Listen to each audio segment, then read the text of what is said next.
Mga ka-amazing! Bago natin simulan ang ikalawang bahagi ng ating nakakakilabot na kwento, balikan muna natin ang mga pangyayari sa unang bahagi para sa mga hindi nakaabot o gustong sariwain ang nangyari. Sina Elias, Luna, Berto at Rico ay mga spirit hunters na lumaban sa isang napakalakas na sumpa sa isang liblib na baryo matapos nilang harapin ang isang nilalang na dating kasama nila. Si Amara, na ngayon ay isang halimaw. Nadala sila sa isang ibang dimensyon, isang impyernong puno ng mga patay at sumpa. Sa kanilang pagtakas, nagawa nilang bumalik sa mundo ng tao. Pero may isang problema, hindi sila bumalik ng buo. Si Rico ay nagbago. Si Rico ay naging isang halimaw. Ang kanyang katawan ay nilamon ng kadiliman at ngayon, hindi na siya ang dating kakampi nila. Sa huling sandali ng unang bahagi, nagpakita si Rico ng isang maladyabong anyo. Dala ang milyon-milyong kaluluwang na trap sa sumpa. At ngayon, magpapatuloy na tayo sa ating kwento. Makakaligtas pa kaya sina Elias, Luna at Berto? O tuluyan na silang magiging biktima ng sumpang gumising sa kanilang kasamahan? Mga ka-amazing, handa na ba kayo sa mas matinding takot? Tara! Simulan na natin pakinggan ang ikalawang bahagi ng ating kwento.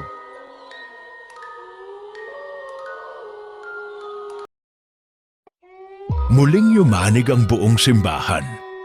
Ang sahig ay unti-unting bumuka at mula rito lumabas ang mga kamay na kulay itim, tila mga aninong may sariling buhay.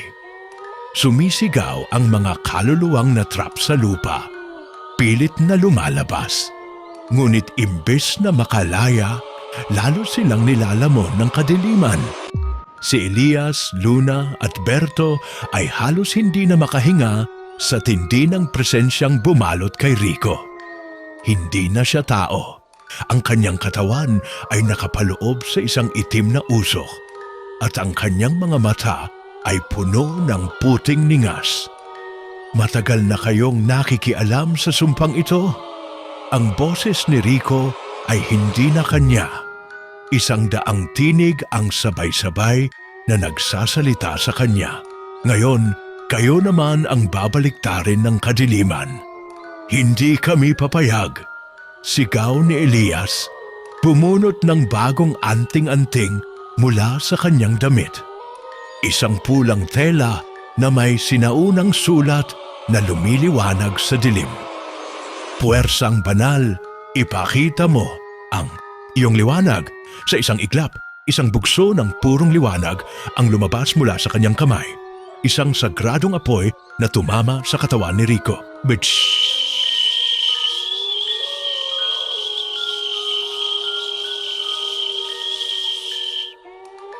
Muling umalingaw-ngaw ang nakakapanindig balahibong sigaw ng halimaw. Ang kanyang balat ay nagsimulang magbitak-bitak. At mula sa mga lamat ng kanyang katawan, lumalabas ang mga anino, mga kaluluwang pilit na lumalaya. Nagawa natin, humihina siya! Sigaw ni Luna habang mabilis na tinapalan ng tela ang kanyang sugatang braso, ngunit biglang lumitaw ang isang itim na anino mula sa lupa, bumalot sa kanyang paa at hinatak siya pababa. Luna! Hindi na siya nakapagsalita nang lumubog ang kalahati ng kanyang katawan sa itim na hukay. Pilit siyang hinihila ng mga kamay mula sa ilalim. Elias, tulungan mo ako! Agad na tumalon si Berto at itinusok ang isang punyal sa lupa. Pilit, ginuguhitan ito ng isang banal na bilog upang putulin ang koneksyon ng sumpa. Ngunit bago pa niya matapos ang pagguhit, hindi kayo makakatakas. Mula sa ere, bumagsak si Rico diretso kay Berto. At sa isang iglap, itinusok niya ang kanyang kamay sa dibdib nito. Naramdaman ni Berto ang paglamig ng kanyang buong katawan. Hindi ito simpleng sugat, kundi isang bagay na mas malalim. Ang kanyang espiritu mismo ang tinutusok at hinihigop palabas. Hindi ako papayag. Sa isang huling pagsisikap, mabilis niyang dinukot ang isang gintong anting-anting sa kanyang bulsa. Isang maliit na krus na may lumang inskripsyon. At itinulak niya ito sa mukha ni Rico. Ah! Nagliyab si Rico sa isang napakaliwanag na apoy. Ang kanyang mukha ay nasusunog, bumabaluktot at nagbibitak. Lumuhod siya sa sahig, hawak ang kanyang ulo habang unti-unting nabubura ang anino sa paligid niya.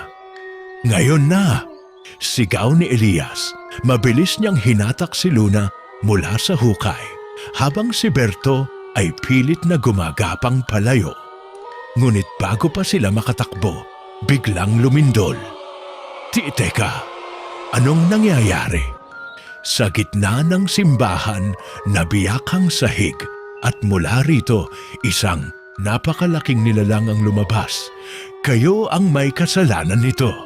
Isang dambuhalang itim na nilalang ang bumangon mula sa hukay.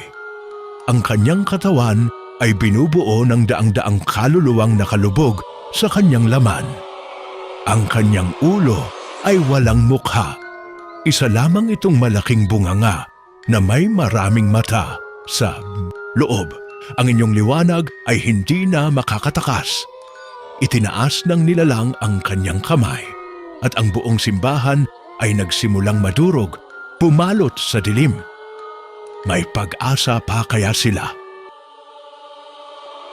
Yumanig ang buong simbahan habang ang dambuhalang nilalang ay patuloy na lumalabas mula sa hukay. Ang kanyang katawan ay gumagalaw na parang isang itim na dagat ng mga kaluluwa. Bawat isa ay sumisigaw sa sakit at paghihirap. Elias, anong gagawin natin?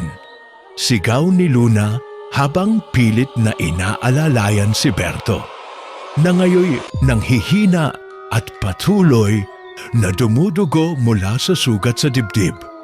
Kailangan nating tapusin to ngayon. Sagot ni Elias, bumunot ng isang espada na gawa sa purong liwanag mula sa kanyang panloob na kasuotan. Ang kanyang huling sandata, ang espada ng San Telmo. Hindi mo ako matatalo, Elias. Mula sa gitna ng kawalan, biglang bumangon muli si Rico. Pero hindi na siya ang dating Rico.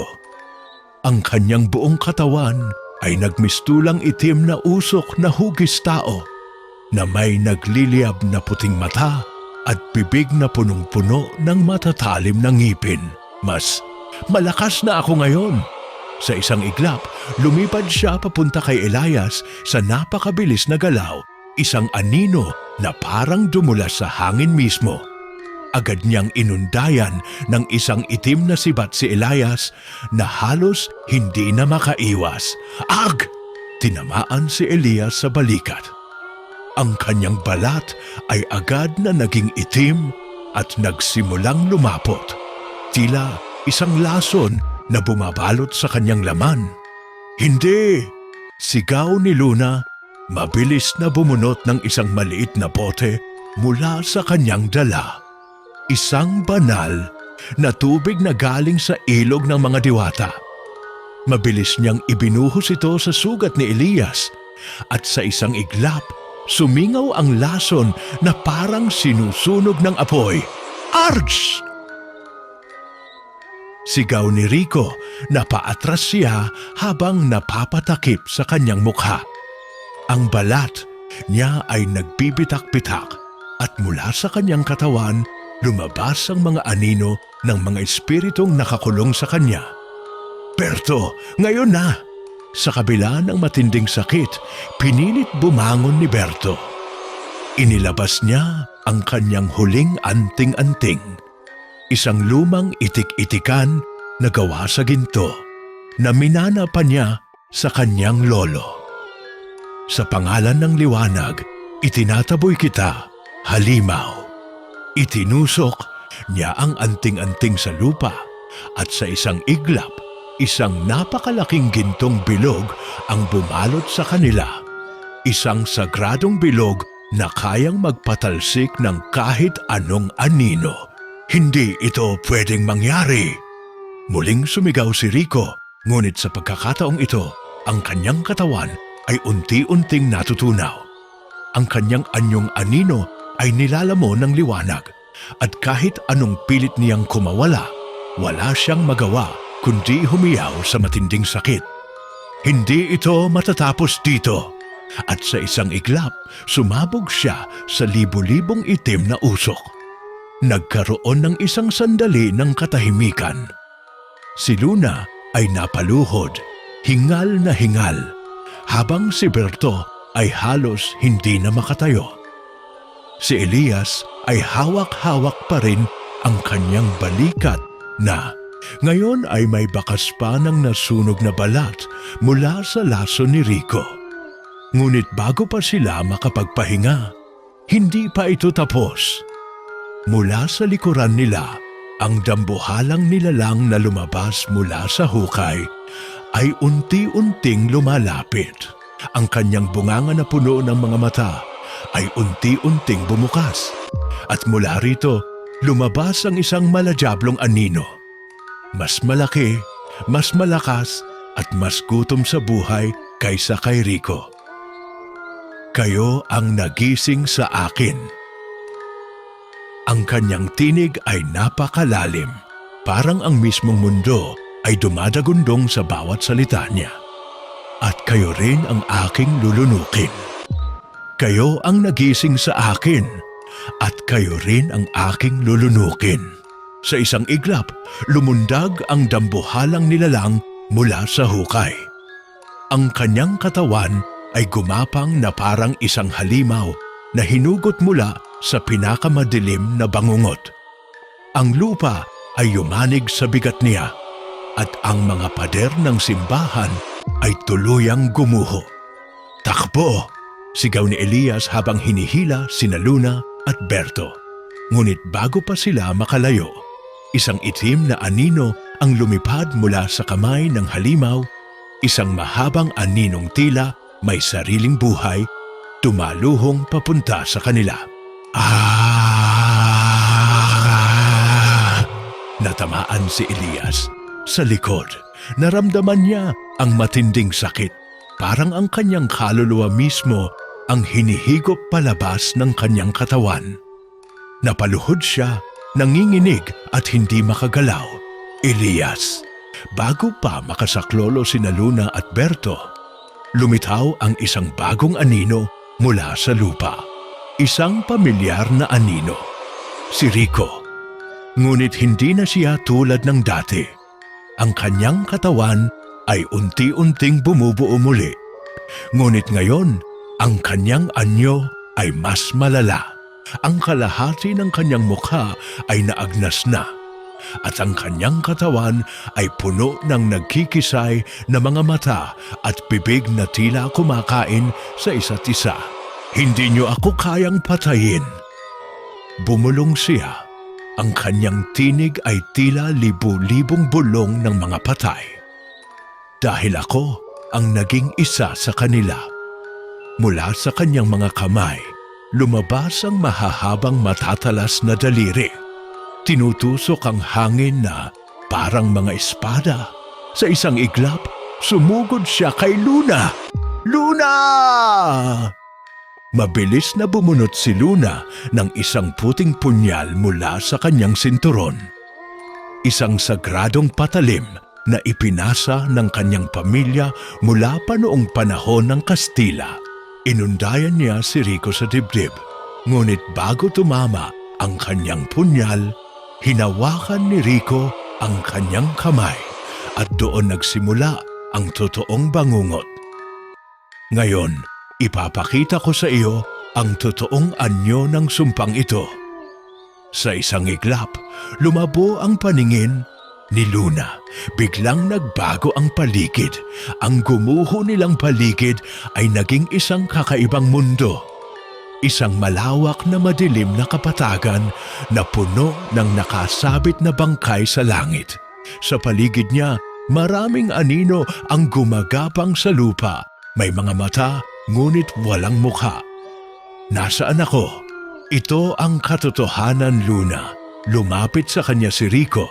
Ngunit ngayon, iba na ang kanyang anyo. Hindi na siya halimaw, kundi ang dating Rico na nakilala niya noon. Ang kanyang dating kaibigan. Narito tayo sa kabilang dulo ng sumpa. Ang lugar kung saan nagtatapos ang lahat. Sa kanyang paligid, unti-unting lumitaw sina Elias at Berto. Ngunit sila ay nakapako sa mga puno, duguan at walang malay.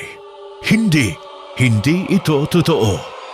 Pilit niyang inabot ang kanyang mga kasama.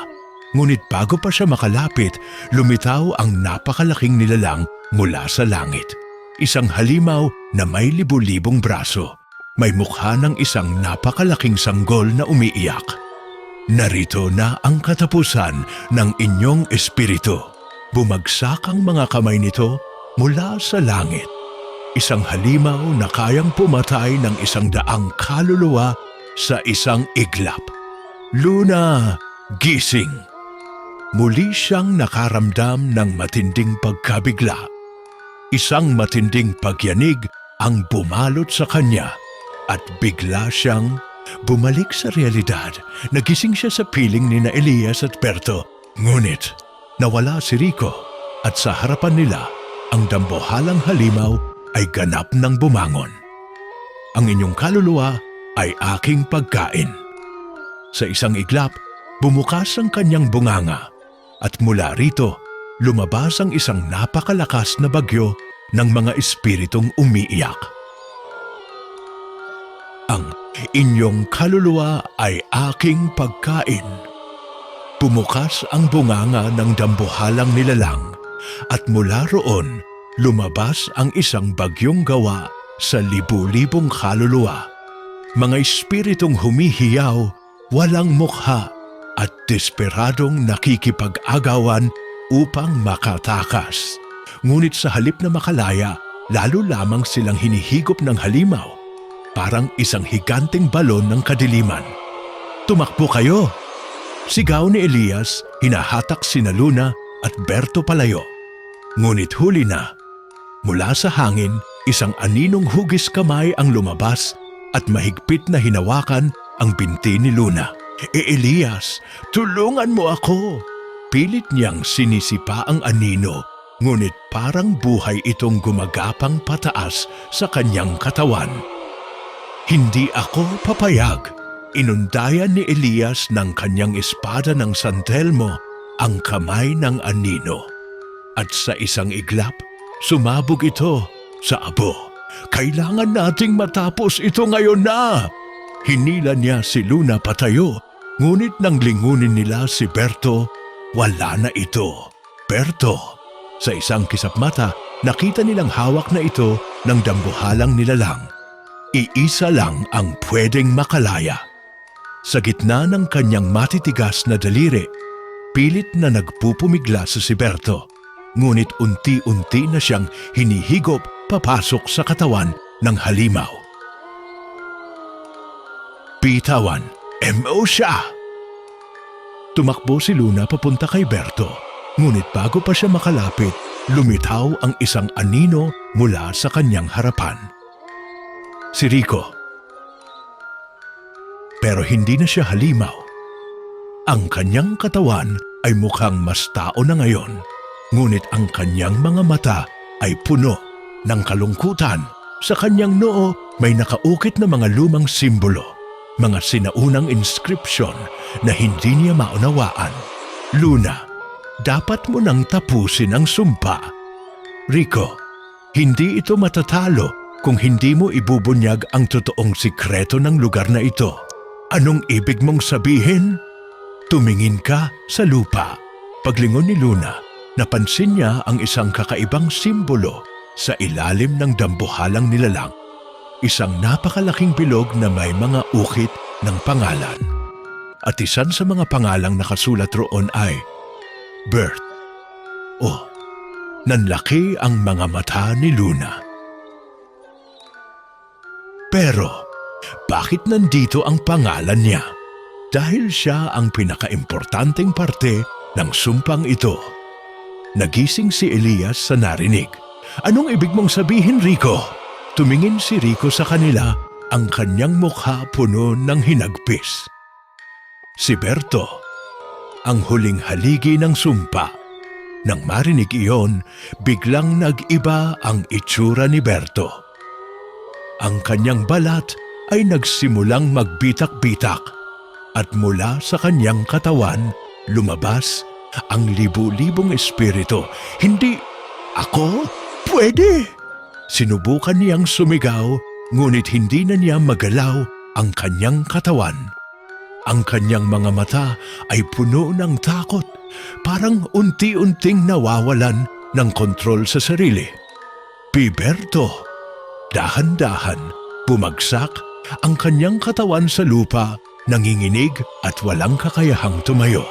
Kailangan ninyong tapusin ang sumpang ito, kahit anong mangyari. Sa isang iglap, lumindol ang buong paligid. Ang dambuhalang nilalang ay muling sumigaw, at mula sa kanyang bunganga, lumabas ang isang itim na enerhiya na bumalot sa katawan ni Berto Font, at doon nila nakita ang totoong anyo ni Berto. Ang kanyang katawan ay unti-unting lumalaki. Nagiging isang nilalang na hindi nila inaasahan. Isang bagong halimaw, mas malakas, mas madilim at mas malupit kaysa sa lahat ng kanilang nakalaban. Siya ang tunay na pinuno ng sumpang ito. Mula sa kanyang katawan, lumabas ang 4 na nagliliyab na pakpak, at sa kanyang mukha, lumitaw ang 3 pares ng nagliliyab na mata. Ako ang tunay na mukha ng sakripisyo. Sa isang iglap, humataw siya ng isang napakalakas na enerhiya. Isang itim na pagsabog na bumalot sa buong paligid. Walang makakatakas. Ako ang tunay na mukha ng sakripisyo. Sa isang iglap, lumipad si Berto sa ere. Ang kanyang bagong anyo ay isang halimaw na mas malakas kaysa sa lahat ng nilalang na nakaharap nila. Sa kanyang likod, ang kanyang 4 na nagliliyab na pakpak ay tila mga basag na bintana ng isang impyerno. Umiikot sa paligid niya ang itim na apoy na hindi nasasakupan ng liwanag. Elias, Luna. Mula sa kanyang mga mata, dumadaloy ang mga luha, ngunit ang kanyang bibig ay nakangiti. Patawarin niyo ako. Sa isang iglap, bumukas ang lupa. Mula sa kailaliman, lumabas ang libu-libong kamay ng mga patay. Mga nabubulok na bisig, humihiyaw, umaabot sa kahit sinong masaling. Ang hangin ay naging mabigat, puno ng nakasusulasok na amoy ng nabubulok na laman. Beberto, huwag! Sigaw ni Luna, ngunit huli na. Ang mga patay ay magising, ang buhay ay aalis. Sa isang iglap, bumagsak ang kanyang kamay sa lupa. At mula rito, lumabas ang isang napakalaking pader ng laman. Ano yan? Nanlaki ang mga mata ni Elias. Ang harapan nila ay naging isang pader na binubuo ng nagkakandarapang mukha ng mga patay. Mga espiritong pinilit pagsama-samahin, umiiyak, sumisigaw, humihingi ng awa. Hindi ito makatao dahil hindi na ako tao. Sa isang iglap, lumipad si Berto pababa at hinampas ng isang matinding enerhiya si Elias. Haagi! Napalipad si Elias sa ere, tumama sa isang wasak na pader at bumagsak sa lupa. Tumalsik ang kanyang espada sa malayo. Berto, tama na! Hinampas ni Luna ng kanyang sagradong punyal ang pader ng laman. Ngunit imbis na masira, lalo lamang itong gumalaw. Parang may sariling buhay. Mula sa likod niya, may isang pares ng kamay na lumabas. Luna, nasa likod mo! Mabilis siyang tumalon, umiwas sa pagkapit ng kamay, ngunit huli na. Ay! Mahigpit na hinawakan siya ng mga daliri ng patay at sa isang iglap, ang kanyang katawan ay hinila papasok sa mismong pader ng laman. Luna! Pilit na bumangon si Elias, sumisigaw habang nakikitang unti-unting hinihigop si Luna sa pader. Ngunit bago pa siya makatakbo, isang kamay ang sumunggab sa kanya mula sa anino. Ngayon, matitikman niyo ang impyernong pinagdaanan ko. Sa harapan niya, lumitaw muli si Rico. Ngunit ngayon, ang kanyang katawan ay isang timpla ng tao at anino. Hindi, patapos ang bangungot ninyo. Sa isang iglap, nagbago ang mundo. Ang lupa ay bumuka, ang lahat ay naging kulay dugo. Ang mga gusali ay nabaluktot na parang buhay na laman. At sa langit, lumitaw ang isang napakalaking mata. Isang mata na pag-aari ng isang nilalang na hindi dapat umiral. Lahat ng kaluluwa ay akin. Lahat ng buhay ay akin. Kayo ay aking lulunukin. At sa matuwan, sa isang iglap, nagsimulang bumagsak ang langit. Lahat ng buhay ay akin, pumutok ang langit, at mula sa itim na butas sa alapaap, lumabas ang isang halimaw na mas malaki pa sa buong bayan. Ang katawan nito ay hugis tao, ngunit binubuo ng libu-libong gumagalaw na anino. Ang mukha nito ay isang malaking bungangang walang mata at mula rito lumabas ang napakaraming kamay na hinahagilap ang lahat ng nasa paligid. Elias, nasa likod mo! Napatalon siya bago pa mahawakan ng isang kamay na may mga kuko kasing haba ng espada. Muntik na siyang mahati sa dalawa. Sa ere, hinugot niya ang kanyang espada ng San Telmo at hinataw ito pababa. Sumabog ang liwanag at tinamaan ang halimaw sa mukha. Wala kang laban sa akin. Ngunit imbes na umatras, lalo lamang itong lumakas. Mula sa katawan nito, lumabas ang isang itim na kislap, isang baliktad na kidlat na sumira sa kalangitan. Plaag! Sumabog ang lupa at mula rito lumabas ang libu-libong espiritu na nakakadena ang leeg, nakabitin sa ere, sumisigaw ng walang tunog. Tulungan niyo kami! Palayain niyo kami! Ngunit bago pa makalapit sina Elias, nilamon sila ng itim na liwanag. Nagising si Elias sa isang madilim na kuweba. Nasa harapan niya si Luna, walang malay. Sa paligid nila, mga kalansay na nakakadena sa pader. Mga dating buhay, ngunit matagal nang nawala. Sa malayo may naririnig siyang pagiyak. Anong lugar to? Bigla niyang naalala si Berto. Berto! Tumayo siya, naghanap ng kahit anong paraan palabas. Ngunit bago siya makagalaw, isang malamig na kamay ang humawak sa kanyang balikat. Paglingon niya, isang bata. Payat, maputla, at may mga mata na kulay pula. Tulungan mo siya? Si sino? Si Berto. Bago pa siya makasagot, tumayo si Luna. Hawak ang kanyang dibdib na parang may nararamdaman siyang matinding sakit. Elias, hindi tayo dapat nandito? Alam ko. Pero paano tayo lalabas?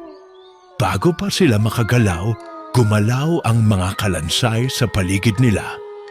Kayo, ang bagong alay, mula sa mga bunganga ng patay, lumabas ang matatalas na dilang tila ahas, at sa isang iglap, lumipad ang mga ito papunta sa kanila. Pilit silang nilalason ng itim na usok. Lumayo kayo! Hinataw ni Elias ang kanyang espada, ngunit imbes na maputol, lalo lamang dumami ang mga anino. Mula sa likuran nila, isang malaking mata ang bumukas sa pader ng kuweba. Nakakita na ako ng bagong katawan. Ang tinig nito ay parang libu-libong bulong sa isip. Sa isang iglap, sumabog ang buong paligid sa liwanag at biglang nawala ang lahat nang dumilat sina Elias at Luna. Nasa gitna na sila ng lumang bayan, walang tao. Tahimik. Ngunit sa gitna ng plaza, may isang lalaking nakatayo. Si Berto. Ngunit hindi na siya mukhang tao. Ang kanyang katawan ay parang basag na salamin. Sa loob nito, may mga gumagalaw na anino. Parang may nakulong sa kanyang loob. Elias, Luna. Ang kanyang tinig ay parang pira-piraso. Parang galing sa maraming bibig ng sabay-sabay. Hindi ko mapigilan. Lumuhod siya, hawak ang kanyang ulo. Mula sa kanyang likod, lumabas ang dalawang kamay na parang hindi niya pag-aari. Sa loob ng kanyang mata, may lumitaw na imahe, isang altar, isang libingan, at isang matandang lalaking nakatayo sa harapan nito. Papalitan mo ako. Biglang lumitaw sa paligid ang isang napakaitim na usok. At mula rito, may lumabas na isang matandang lalaking may suot na sira-sirang balabal, walang mata, at may mga kuko kasing haba ng espada. Ang sumpang ito ay walang hanggan. Berto, oras mo na. Itutuloy. Mga ka-amazing, dito na nagtatapos ang ikalawang bahagi ng ating nakakakilabot na kwento. Pero huwag kayong mag-alala dahil hindi pa tayo tapos. Ano nga ba ang tunay na papel ni Berto sa sumpang ito? Sino ang matandang lalaking walang mata na lumitaw sa altar? At may paraan pa ba para makalaya sina Elias at Luna? O sila na ang susunod na magiging bahagi ng sumpa? Ano sa tingin ninyo mga ka-amazing? Iwan ang inyong mga sagot, haka-haka, at teorya sa comment section. Huwag kalimutang mag-follow at mag-subscribe para hindi mahuli sa ikatlong bahagi, kung saan mas lalo pang titindi ang takot at misteryo. Hanggang sa muli mga ka-amazing, at huwag titingin sa anino mo. Baka hindi na ikaw ang gumagalaw.